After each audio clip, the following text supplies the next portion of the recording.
and I believe he was a mayor of Dubuque at one time. He lived at the top of the bluff, and he worked at the bottom. So at the time, you got an hour and a half for lunch, and he would take his horse and buggy.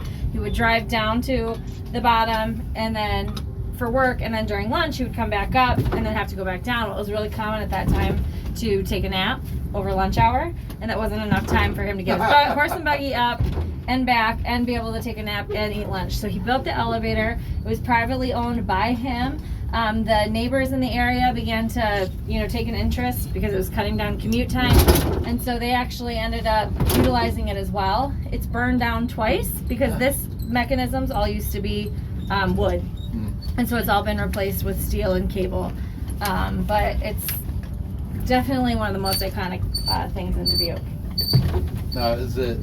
I assume it's open seasonally? It's open seasonally, so they'll shut down. The last ride they'll actually do, and they haven't done it since COVID, is Mr. and Mrs. Claus will ride down in November, and there'll be an event at the base of the elevator, and it's it's like a Christmas event, and that typically happens in November.